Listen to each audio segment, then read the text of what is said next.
Sans plus tarder, j'inviterai Monsieur Juste Rajanson à s'approcher pour la conférence d'ouverture qui s'intitule « Les 17 objectifs de développement durable à l'échelle locale, apports, limites et implications pour les gouvernements locaux ». Monsieur Rajanson est professeur agrégé au département d'études urbaines et touristiques de l'ESG-UQAM. Ses recherches financées par les fonds de recherche du Québec et le Conseil de recherche en sciences humaines du Canada portent sur les stratégies et métriques municipales en matière de développement durable. Avant 2020, Juste a enseigné la gouvernance métropolitaine, l'économie urbaine et régionale et la géographie économique à l'Université de Montréal. Puis M. Rajanson a aussi une carrière dans la fonction publique fédérale auprès notamment de Développement économique Canada. Donc, sans plus tarder, M. Rajanson, je vous laisse la parole. Puis, donc, il y aura une partie conférence d'un maximum de 30 minutes, puis ensuite, questions-commentaires avec vous. Ça marche. Merci beaucoup. Merci. Très heureux d'être avec vous aujourd'hui. Merci beaucoup pour l'invitation. Et j'aurai la tâche, justement, de mettre la table, en fait, à la journée d'aujourd'hui. Donc, on commence tranquillement. Il n'y a pas beaucoup de contenu pratique sur le quoi faire et comment faire. La présentation sera surtout sur le pourquoi, dans quel contexte et c'est quoi les champs des possibles. OK, donc introduire et contextualiser la journée d'aujourd'hui, tout simplement. Donc on garde ça simple au début parce que la journée va être riche en infos, connaissances, expériences, etc. J'ai structuré ma présentation en 3 parties. Donc 3 questions relativement simples. En quoi c'est pertinent? Donc je pense que si vous êtes ici déjà, je pense qu'il y a un indice que ça peut être pertinent et utile, mais peut-être qu'on se pose encore la question, pourquoi dans les communautés locales, les municipalités, on devrait en tout cas considérer les ODD comme un cadre de travail. Deuxième morceau, dans quel contexte cette mise à l'échelle se situe-t-elle? Et vous allez voir que c'est un contexte assez compliqué. Pourquoi? Parce qu'il y a encore des mythes à déconstruire. Il y a encore aussi cette idée que les collectivités locales, les municipalités, ce sont des territoires, en tout cas un ensemble extrêmement hétérogène. Donc un mot-clé, je crois qu'il faut retenir aussi de ma présentation, c'est contextualiser. Donc très important. Et troisième morceau, quel est le champ des possibles? Et ici, je vous amène un peu plus loin. Donc, voici ce qu'on peut faire. Mais évidemment, dans le cas de la journée, on va aller vers du concret, du plus pragmatique. Avant d'y répondre à nos 3 grandes questions, je voulais revenir sur 4 chiffres clés que vous connaissez très bien. Les 17 ODD. 17 objectifs qui sont à la fois environnementaux, socio-économiques et des objectifs de gouvernance. Je trouvais que c'était important d'y revenir parce que des fois, on a tendance à penser environnement comme étant le synonyme, mais comme vous voyez à l'image à droite, les couleurs, là, les couleurs et chaque icône représente un objectif qui peut être à la fois environnemental, socio-économique ou de gouvernance. Le deuxième chiffre clé, 169. 169 cibles qui sont associées à aux 17 ODD, donc environ 8 à 12 cibles pour chacun de ces objectifs-là, et qui est illustré dans le cercle au centre. Vous voyez, chaque barre qui est associée à chaque couleur représente une cible, et il y en a beaucoup. Sans aller dans les détails, l'image vous indique en fait que lorsque la barre est complète, ça veut dire que la cible est atteinte, et lorsque la barre n'est pas complète, la cible n'est pas atteinte. Et il y a aussi, vous remarquez certainement, beaucoup de gris au centre du cercle. Et ça, c'est ce que Madame disait tout à l'heure, cette idée où on n'a pas toujours tous les indicateurs, en fait, même à l'échelle internationale. Et donc, vous imaginez déjà à l'échelle locale, c'est que c'est encore un petit peu plus compliqué. Troisième chiffre clé, 2030. On l'oublie souvent, mais il y a une date qu'on s'est donnée en 2015, lors de l'adoption de ces 17 objectifs-là. Il nous reste quelques années. Donc gardez en tête aussi qu'on s'inscrit dans cet horizon temporel-là pour du moins rendre des comptes de l'état d'avancement.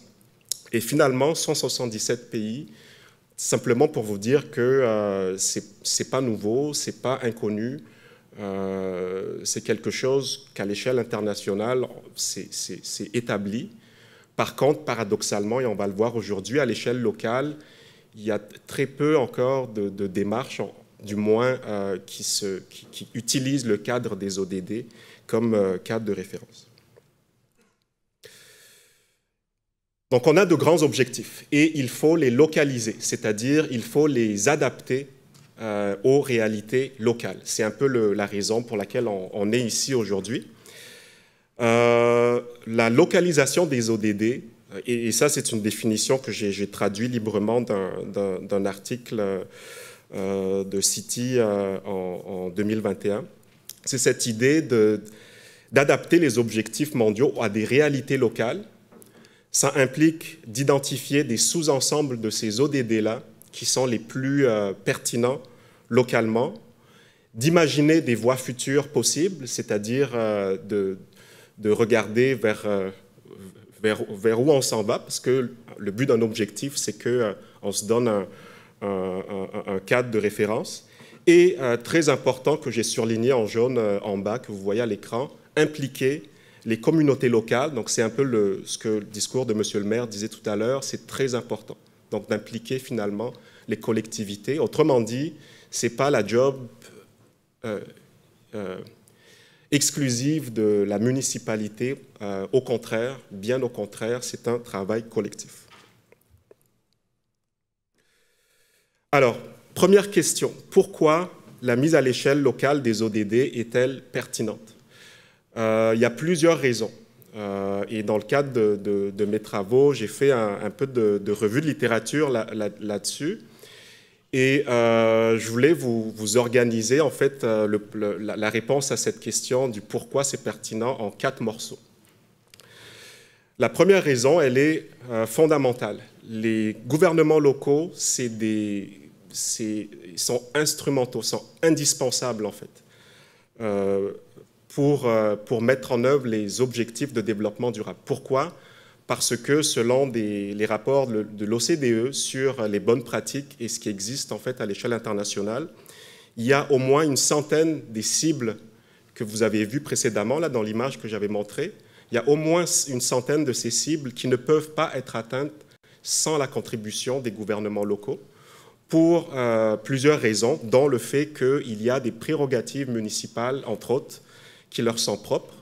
La gestion du territoire, les règles de zonage, l'adduction, en tout cas les différentes infrastructures et équipements publics, le logement, la sécurité. Donc il y a quelques enjeux qui nécessitent en fait de façon instrumentale les municipalités. Autre raison aussi à l'échelle mondiale, les municipalités, les collectivités locales gèrent à peu près 60% des investissements publics parce que ces investissements sont dédiés à la population locale et gèrent 40% des dépenses publiques. Donc si on faisait un petit peu la part de tarte locale, provinciale, fédérale, il y a une grande partie aussi des investissements publics en fait, qui sont de la responsabilité municipale. Donc c'est instrumental. Deuxième groupe de raisons, c'est cette idée de mise à l'échelle locale. C'est important aussi pour pouvoir s'aligner avec ce qui se passe au niveau provincial, au niveau fédéral, que j'appelle la coordination verticale des politiques. L'idée, c'est de favoriser l'alignement des priorités, des incitatifs et des ressources entre les différents paliers de gouvernement, mais à condition que dans tous les paliers, on utilise un cadre qui est commun. Et donc, je le souligne parce que si dans une collectivité, on développe un cadre et qu'à l'échelle provinciale, fédérale, il ne se passe rien, donc c'est un petit peu compliqué, et inversement aussi. Deuxième élément aussi, c'est la synergie intersectorielle. Les politiques, vous le savez, au niveau des provinces, par exemple, ou du fédéral, c'est des politiques qui sont souvent sectorialisées. Environnement, un côté, Développement social, un autre morceau. Développement économique, un autre morceau. Et avec les ODD, on tend vers cette idée de... en fait, on essaie de désiloer, si on veut, ces politiques sectorielles-là. C'est un nouveau mot. Prends des notes, Stéphane. Donc, de désiloer ces politiques qui sont sectorielles. Et un autre point important, puis en fait, j'ai aussi un petit peu monté la présentation pour vous dire que le pourquoi, souvent, c'est ce que on met au début des rapports ou pour aller chercher du financement, entre autres. Donc, vous avez quelques arguments aussi supplémentaires à l'écran. Ça aide à justifier plus de soutien financier aussi aux entités municipales. Donc, quand on voit leur pertinence par rapport à ces grands objectifs-là, évidemment, ça permet aussi d'aller chercher du financement, pas juste dédiés aux municipalités locales, mais des financements en matière d'éducation, en matière de santé, etc. Troisième groupe de raisons, c'est les politiques de type bottom-up ou des politiques qui sont portées par les réalités locales. Vous les avez vus tout à l'heure, là, donc les 17 objectifs, les cibles, ça aide à identifier des priorités ciblées, c'est-à-dire réorienter ou créer de nouvelles stratégies. Qu'est-ce que je veux dire par là? Donc, le fait d'adopter le cadre permet de voir, le cadre des ODD permet de voir des points forts, des points faibles sur lesquels les communautés locales peuvent travailler. Ça permet d'améliorer les décisions d'allocation de ressources en fonction des priorités et des cibles. Évidemment, ce sont des grands objectifs. Donc, on peut prioriser selon le niveau d'atteinte de ces cibles-là. Et d'un point de vue aussi de coordination à l'échelle locale, bon, ça permet de faciliter l'engagement du secteur privé parce que, encore une fois, on utilise un discours ou un vocabulaire qui est commun. Donc ça, ce sont des raisons qui sont, je dirais, un peu plus stratégiques. Évidemment, il y a aussi une série de raisons qui sont très opérationnelles. Je pense qu'il y a un peu plus du concret. Au niveau opérationnel, le cadre des ODD permet de faire une gestion efficace de la durabilité urbaine. Qu'est-ce que je veux dire par là? Si vous regardez l'écran à droite, la figure à droite, c'est un schéma des 17 ODD que vous reconnaissez certainement. Et c'est un diagramme en radar où chaque petite ligne que vous voyez au centre représente en fait un cadre de référence. Celui qui est le plus à l'extérieur, ça veut dire qu'il couvre le plus largement des enjeux de durabilité, c'est le cadre des ODD. Autrement dit, l'utilisation du cadre des ODD par rapport à d'autres cadres de référence permettent de couvrir largement plus d'enjeux que des cadres existants, entre autres, développés par les Nations Unies, l'OCDE, à l'échelle des gouvernements nationaux également. Donc, ça permet une couverture relativement large de plusieurs défis. Deuxième élément, c'est l'économie de ressources. Donc, quand on adopte un cadre comme les ODD, on a des grands objectifs, je vous les avais mentionnés un petit peu plus tôt, environnementaux, socio-économiques et de gouvernance. Et ça permet d'identifier des initiatives qui ont des co-bénéfices. Donc, un autre mot-clé à garder en tête, c'est co-bénéfices.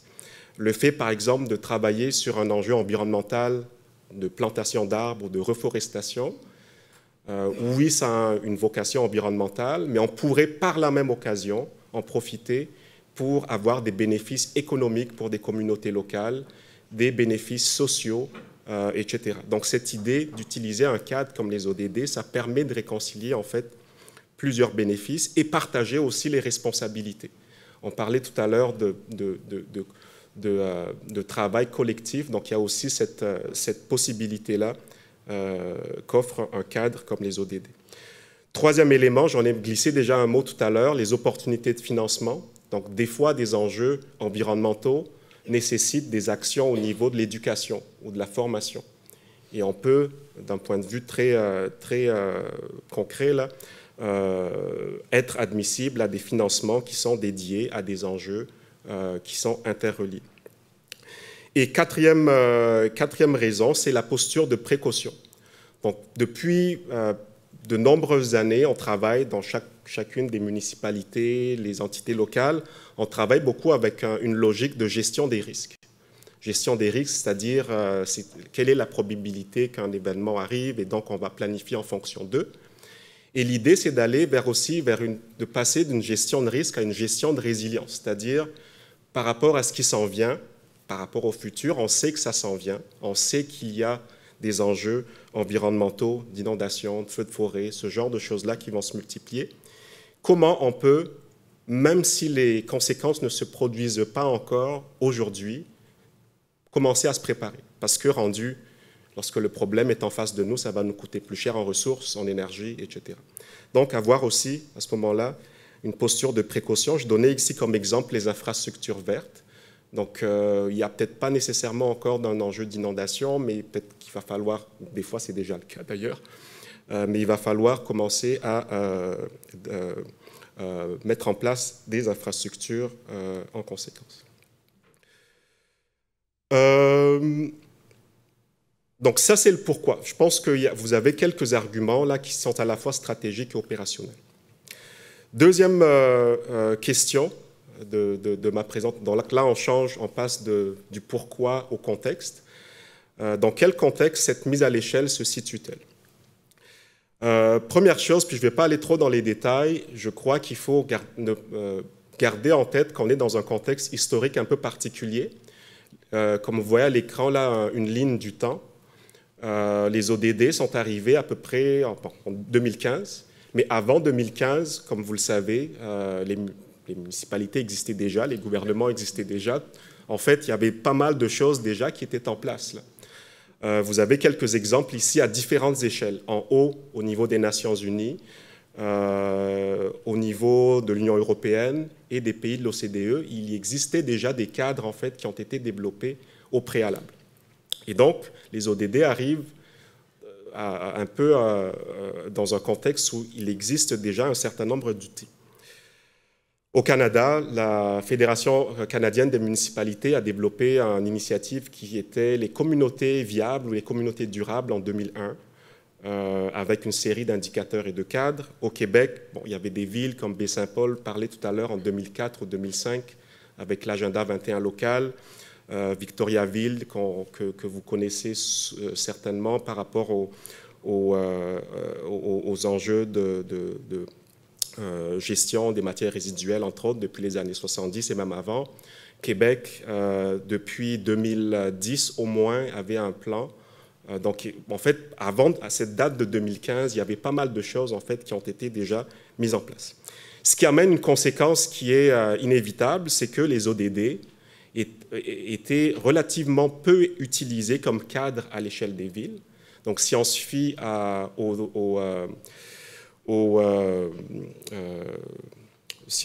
au rapport volontaire local, donc une version des rapports volontaires internationaux qui sont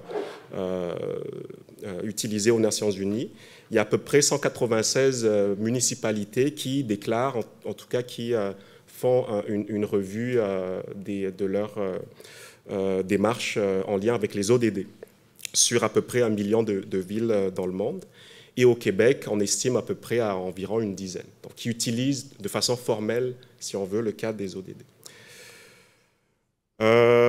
Selon une enquête de l'OCDE, auprès de 400 municipalités dans le monde, concernant les ODD, et vous allez voir un petit peu cette idée que les ODD sont connus, mais pas nécessairement adoptés. Et donc, c'est pour ça aussi qu'on est là aujourd'hui, c'est aussi de promouvoir ce cadre. 40% des municipalités sont familières et à un stade embryonnaire d'avancement, c'est-à-dire que le cadre est connu. Par contre, les démarches d'action, c'est aujourd'hui que ça se passe. Et ça tombe bien, on travaille justement avec les ODD à l'Institut EDS. Donc le contexte est tout à fait propice pour accompagner des municipalités. Plus de 60% utilisent comme moyen les campagnes de formation, de sensibilisation, donc comme principal outil pour promouvoir les ODD et les utiliser, les mettre en œuvre à l'échelle locale. Beaucoup d'accompagnement, beaucoup de formation, beaucoup de sensibilisation. C'est le cas d'ailleurs de l'initiative DTI ODD. Moins de la moitié ont adopté un plan d'action, donc on est en phase de construction. Et il y a quelques enjeux des ODD qui sont surreprésentés et d'autres sous-représentés. Parmi les enjeux sous-représentés, c'est-à-dire moins travaillés à l'échelle locale, c'est l'ODD 14 sur la vie aquatique, et les politiques de coopération, les ODD 16 et 17. J'ai mis des liens ici, puis si jamais plus tard vous voulez avoir les références, là, cette étude est assez intéressante pour voir un petit peu où est-ce que les municipalités sont rendues dans le monde. Autre contexte que je vous parlais en introduction, c'est cette idée qu'il y a encore quelques mythes à déconstruire et je crois que la formation d'aujourd'hui, tout au long de la journée, vous aurez vraiment beaucoup d'outils d'information sur le comment faire et quoi faire. Au niveau des mythes, on a souvent cette perception que les actions sur tous les ODD sont nécessaires avec la même intensité, ce qui n'est pas nécessairement le cas. Le but d'avoir un cadre comme les ODD, c'est justement d'avoir des actions plus stratégiques et ciblées. Deuxième mythe, on en a parlé un petit peu au début, la responsabilité exclusive de la municipalité, ce n'est pas le cas. C'est beaucoup de travail en collaboration et c'est un effort collectif. Un autre mythe, c'est cette transposition fractale des ODD aux localités, c'est-à-dire de passer d'un cadre qui est utilisé par, mettons, le gouvernement provincial et que nécessairement c'est le même cadre qu'on va utiliser à l'échelle locale. Au contraire, il faut l'adapter aux réalités urbaines. Et les 4 et 5, c'est des arguments ou des mythes que vous avez certainement entendus dans vos milieux respectifs. C'est coûteux, c'est complexe. Oui, c'est coûteux, certainement à court terme, parce qu'il faut le mettre en place, mais il y a un potentiel d'économie et d'efficacité. Je parlais de co-bénéfice un peu plus tôt, à long terme. Et 5, c'est un cadre qui est relativement flexible. Avec les exemples qu'on va voir aujourd'hui, vous allez voir à quel point. Et c'est une intégration progressive, c'est-à-dire que ça ne va pas se faire du jour au lendemain, c'est une démarche qui est continue. Un autre contexte que vous connaissez très bien, et donc je ne vais pas m'attarder là-dessus, c'est le fait que les collectivités, c'est un ensemble hétérogène. Les gouvernements locaux, c'est un ensemble qui est relativement hétérogène.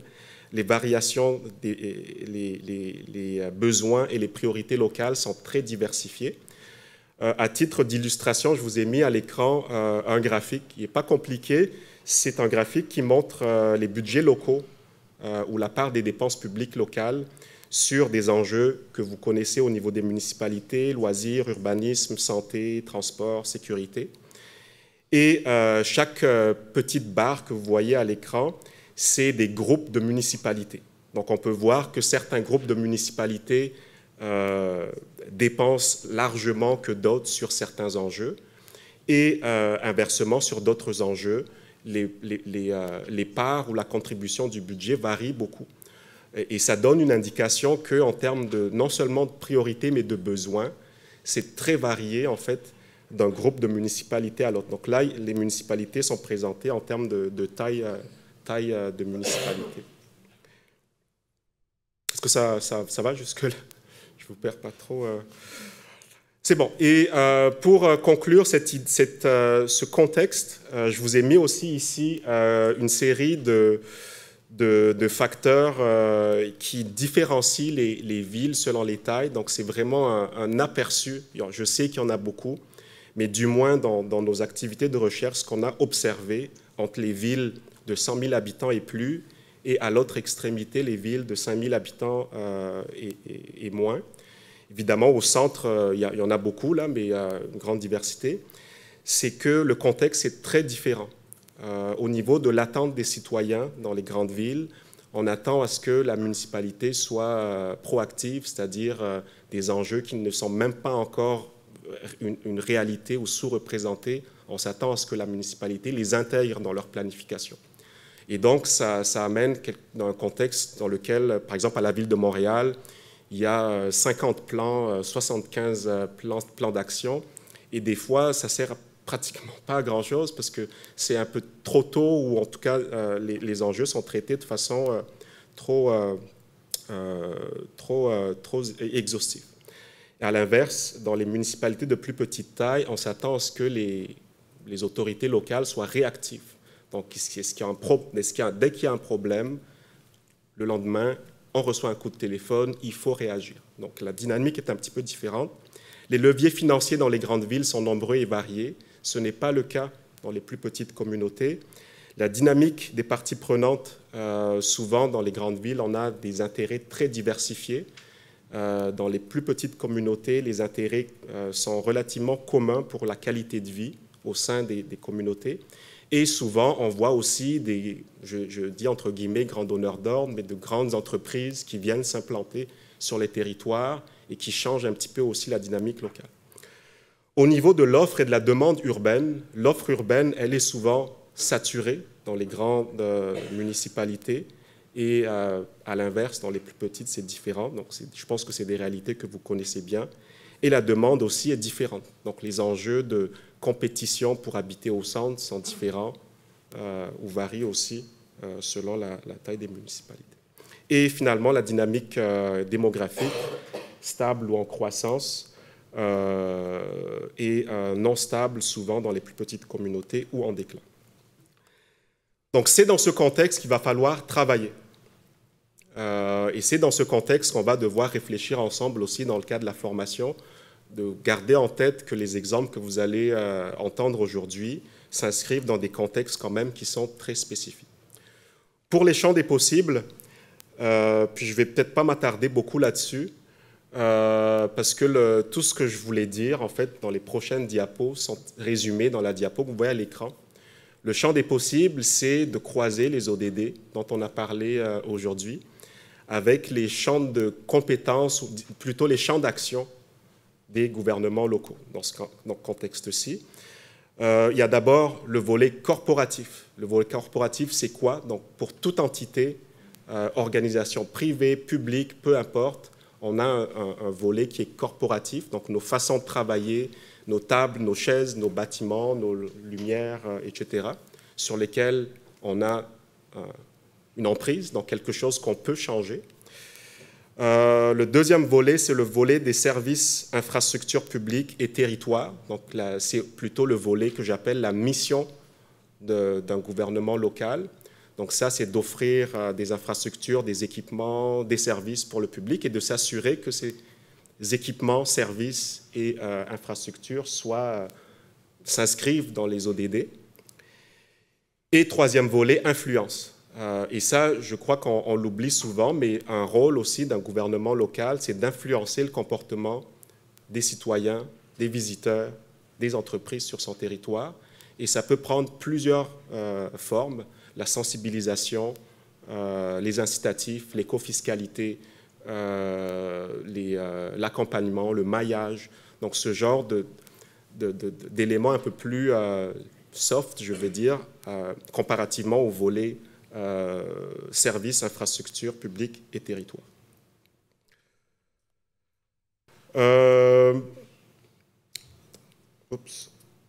Est-ce que ça va pour les trois volets? Donc, vous voyez un petit peu, donc encore une fois, je reviens là-dessus, donc pour ne pas trop prendre du temps.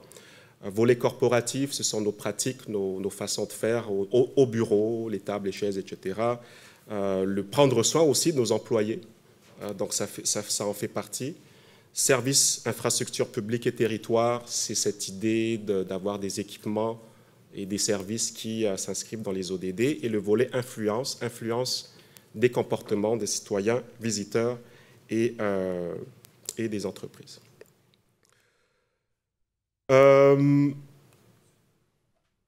So what? Donc, pour conclure, en fait, il me reste 50 secondes. En quelques mots, nous avons vu le pourquoi, donc quelques arguments qui sont à la fois stratégiques et opérationnels. Vous avez vu le contexte avec quelques mythes à déconstruire et cette idée d'hétérogénéité des gouvernements locaux et le champ des possibles. Donc, croiser les 17 objectifs d'une part et les 3 différents champs d'action sur lesquels les municipalités peuvent travailler. qu'est-ce que ça implique concrètement? Concrètement, il y a 3 éléments, je crois, qu'il faut retenir. Pour les ODD, c'est comme une lentille, c'est un cadre. C'est un cadre qui est holistique et qui permet d'intégrer des enjeux de durabilité environnementale, socio-économique et de gouvernance. Les ODD, c'est aussi une lentille géographique, ce qu'on a vu tout à l'heure ensemble avec cette idée de spécificité de lieu et l'aspect intersectorialité des enjeux aussi de gouvernance. Donc, mots-clés importants, contextualiser, co-bénéfice, posture de précaution adaptée, donc des mots que vous allez certainement réentendre tout au long de la journée. Merci beaucoup.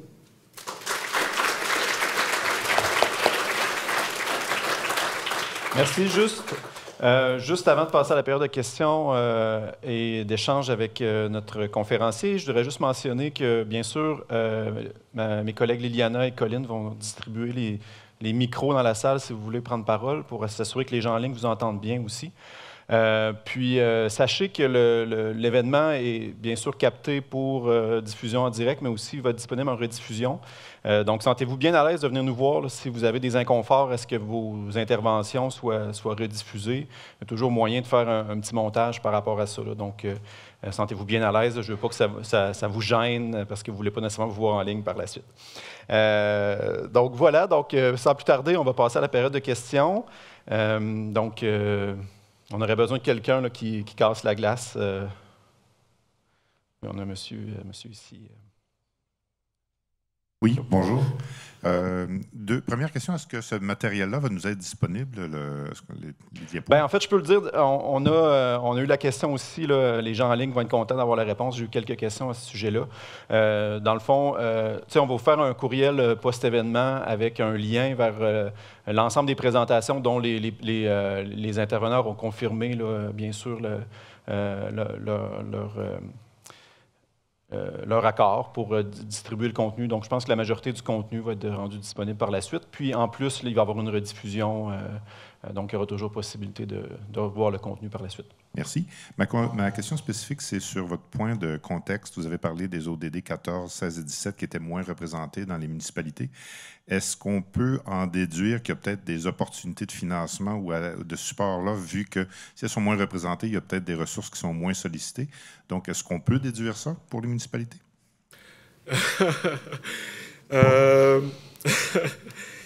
Ben là, c'est sûr, on spécule un peu. Là, je n'ai pas la réponse à ça, mais effectivement, il y a certainement des opportunités dans le sens où on sait que la grande majorité des territoires habités sont souvent riverains. Donc les grandes villes, en tout cas les villes de façon générale, sont souvent riveraines. On sait que les enjeux d'inondation et le développement économique aussi dans les zones portuaires sont de plus en plus mettent de la pression en fait sur l'environnement. Donc on peut supposer, on peut effectivement supposer qu'il y a un besoin à ce niveau-là. Donc on le voit d'ailleurs, l'enjeu de l'eau commence à être un enjeu très discuté, du moins dans notre contexte en études urbaines. On nous pose souvent ces questions et on n'a pas de spécialistes, en tout cas dans notre département, je parle. Et c'est effectivement quelque chose qui est de plus en plus... une réalité, en fait, de plus en plus présente, absolument. Donc oui, il y a peut-être quelque chose à explorer. Est-ce que ça se traduit nécessairement par des offres de subventions? Je n'ai pas la réponse là. Merci. Merci, bonjour. Oui, bonjour. J'ai peut-être une question puis une sous-question. Ma première question, c'est vous avez dit qu'il y a à peu près une dizaine de municipalités au Québec qui s'engagent plus concrètement au niveau du développement durable. Pourquoi il n'y en a pas autant que, disons, qu'on peut retrouver en Europe, par exemple? Oui. Il y a une explication? Votre sous-question. La sous-question, c'est qu'on voit aussi beaucoup en Europe que c'est des communautés de communes qui se mettent ensemble, donc un peu comme à l'échelle d'une MRC au Québec. Est-ce qu'au niveau de l'expérience, au niveau des MRC, on n'en voit pas souvent, j'imagine? Je ne sais pas si vous avez un peu un portrait là-dessus.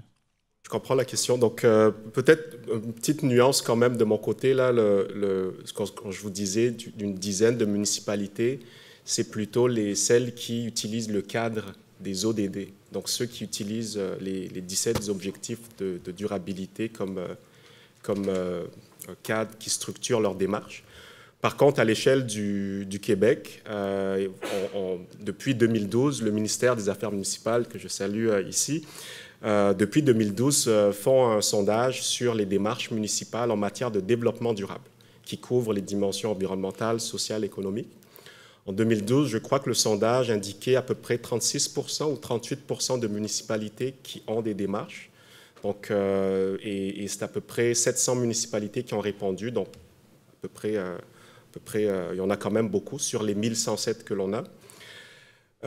Et récemment, en 2023, le dernier rapport du ministère des Affaires municipales a fait une recension des actions municipales en matière de développement durable, donc qui touchent des enjeux environnementaux, socio-économiques.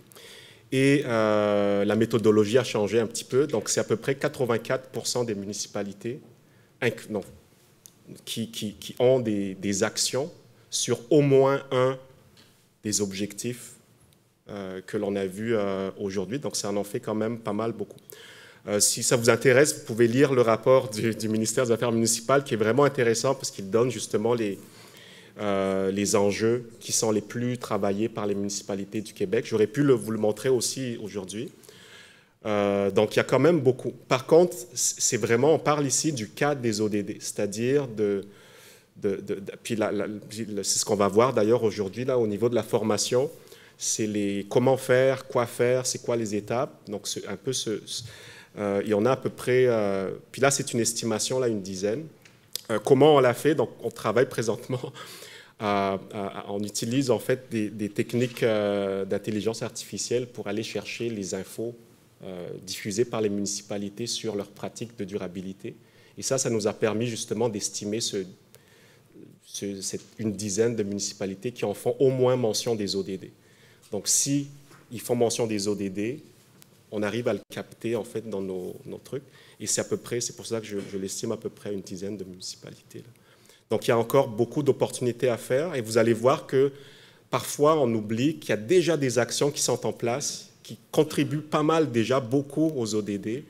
Et l'idée, c'est tout simplement de le structurer, là. Donc, puis pour votre sous-question pour les MRC, effectivement, dans des contextes où on a une population un petit peu plus faible, en tout cas en termes de démographie un petit peu plus faible, la MRC peut jouer aussi des rôles effectivement importants au-delà de la municipalité. Bienvenue. Une autre question? Oui. On peut y aller. OK. Merci. Moi, ma question va dans le même sens que le premier intervenant. Donc, par rapport au fait que les ODD 14, 16 et 17 soient faiblement représentés ou pris en compte par les municipalités. Et je voulais savoir, est-ce que vous avez une idée, puisque vous avez donné un chiffre par rapport à l'échelle mondiale, sur les municipalités qui ont adopté ou adapté les cadres des ODD? Je pense qu'il y avait 40%, je ne me rappelle plus exactement. Mais est-ce que si on pouvait avoir une localisation par zone, ça pourrait peut-être trouver une réponse à ces questions? Parce que s'il y a plus de municipalités ou une proportion plus élevée des municipalités des pays, par exemple du Sahel, qui n'ont pas ou qui ont adopté ces cadres, cela c'est justifié. Parce que quand vous prenez l'ODD 14, qui est relative à la vie aquatique, l'ODD 16 sur les questions paix et sécurité et l'ODD 17 sur les partenariats, il y a des pays, par exemple, qui ne vont pas être intéressés, au moins intéressés sur la question de la vie aquatique. Quand vous prenez un pays comme le Mali, le Burkina ou le Niger, cet ODD par les municipalités ne va pas être pris en compte parce que c'est un pays enclavé. Si vous prenez l'ODD 16 sur la question paix et sécurité, et s'il y a eu cette priorisation avant la crise actuelle dans cette zone, ça ne les intéresse pas. Et d'autres pays vont intéresser plus. Je pense qu'il serait intéressant aussi de voir sous cet angle quelles sont les zones dans lesquelles les municipalités ont vraiment intégré les cadres des ODD afin de pouvoir voir est-ce que les collectivités territoriales ont une marge de manœuvre ou est-ce que ça les intéresse, est-ce que ça répond vraiment aux besoins. Et là, on vient à votre point de vue sur la question de la contextualisation. Merci. Ouais, tout à fait. Non, tout à fait d'accord. Ça varie beaucoup. Donc, je pense vraiment le mot-clé, encore une fois, c'était le mot contextualisation. Effectivement, dans des contextes où certains enjeux sont surreprésentés, des ODD plus adaptés vont être utilisés. Et lorsque ces enjeux sont sous-représentés, c'est sûr qu'on va aller dans un autre axe. Mais encore une fois, c'est vraiment une question de contextualisation. Donc, un des mythes aussi que je vous ai présenté aujourd'hui, c'est justement cette idée où il y a beaucoup de municipalités qui travaillent justement qui utilisent les ODD comme cadre et qui ne travaillent pas forcément sur l'ensemble des 17. Et c'est tout à fait normal. Au niveau des entreprises, c'est à peu près la même chose. Donc, par exemple, des entreprises comme Hydro-Québec ou qui ont une entreprise qui est plus sur l'énergie, le transport de l'énergie, la production de l'énergie, c'est sûr que les ODD qui tournent autour, qui gravitent autour de ça, vont être les solliciter de façon très importante. Et d'autres moins. Donc, je pense que ça joue aussi à cette balance aussi qu'il faut garder. Et j'espère que les exemples, d'ailleurs, qu'on va voir aujourd'hui vont pouvoir illustrer cette idée de contextualisation-là. Mais oui, je suis tout à fait d'accord que dans certains cas, il faut être un peu plus... Puis ça, c'est le mot que je disais tout à l'heure, une approche plus de précaution, c'est-à-dire d'être un peu à l'avant-garde de ce genre d'enjeux-là, parce que ça s'en vient. On le sait que ces enjeux de paix, etc., sont des enjeux quand même importants. Là. Merci beaucoup. Merci beaucoup. Il y avait une question là-bas, oui. Oui, bonjour. Moi, tout à l'heure, quand j'ai vu l'échelle de temps que vous avez présentée, c'est une question qui est récurrente quand on travaille avec les ODD. C'est assez lent à s'étendre, en fait, ce cadre-là. Ma question est toute simple. Est-ce qu'on envisage qu'après 2030, on continue cette structure-là, qu'on conserve ce principe-là et qu'on continue de performer ou en tout cas d'avancer au-delà de l'horizon 2030? Oui. La réponse courte, c'est oui, on devrait. En fait, parce que c'est un horizon de temps qu'on s'est donné pour pouvoir les mettre en place. Et c'est un genre de 2030, c'est un peu un check, c'est-à-dire où est-ce qu'on est rendu, et par la suite, j'espère effectivement qu'on ne va pas switcher de cadre encore, parce que le temps de se remettre dans le bain, ça va être une autre paire de manches, là. Mais oui, la réponse est oui. Par contre, comment ça va se faire, quelle forme ça va prendre, ça, j'ai pas grand-chose à vous partager là-dessus, là. J'ai pas travaillé vraiment là-dessus. Mais c'est sûr que oui, mais par contre, le comment et quel processus ou quelle forme ça va prendre. Venir à la rescousse de oui, juste, ben voilà, j'allais justement vous pointer. En fait, aujourd'hui, je crois qu'on essaye tous d'y croire encore. Donc l'année dernière, il y avait le sommet des ODD, justement, à New York, en septembre. Et l'idée, c'était plutôt de faire un état des lieux qui s'est révélé assez pitoyable, en fait.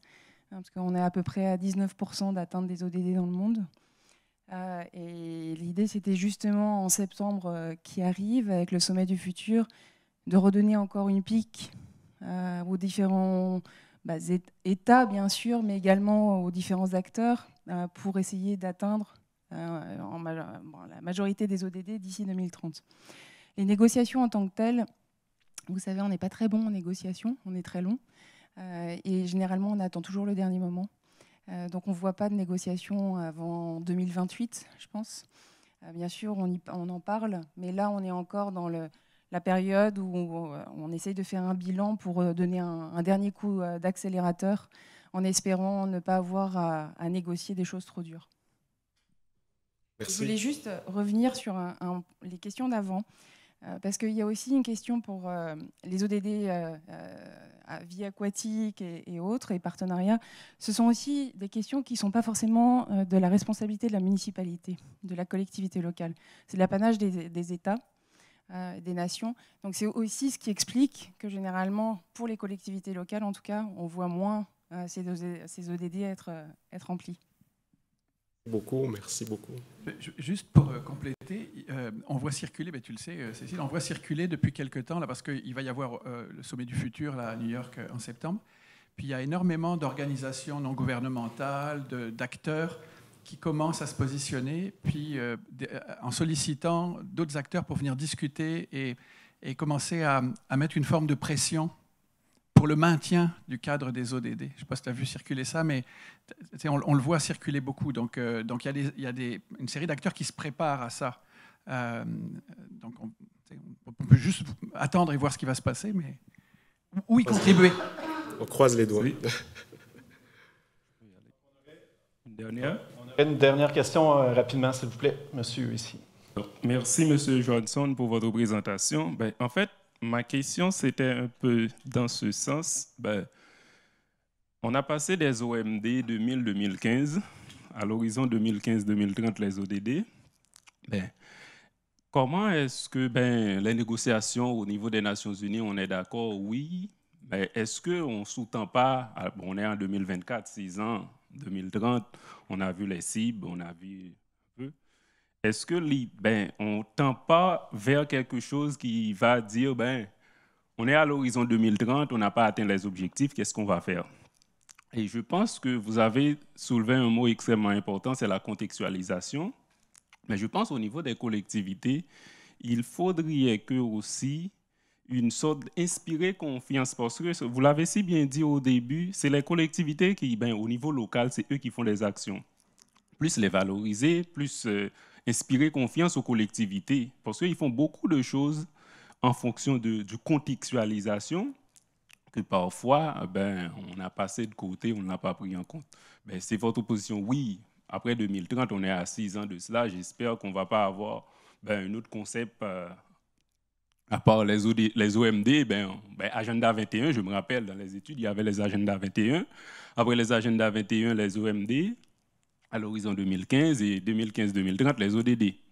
Donc là, il faut attacher nos ceintures pour voir qu'est-ce qu'on fait concrètement pour qu'on ne passe pas de concept en concept aussi. Merci. Merci beaucoup. Merci. Je pense que c'était un commentaire, puis merci pour de le soulever, là. Puis encore une fois, la journée d'aujourd'hui va vous permettre de voir plusieurs exemples de comment justement et qu'est-ce qu'on fait en fait par rapport à ce point-là. Mon rôle a été simplement de vous parler du pourquoi et du contexte. Donc merci beaucoup. Donc merci beaucoup, M. Rajanson.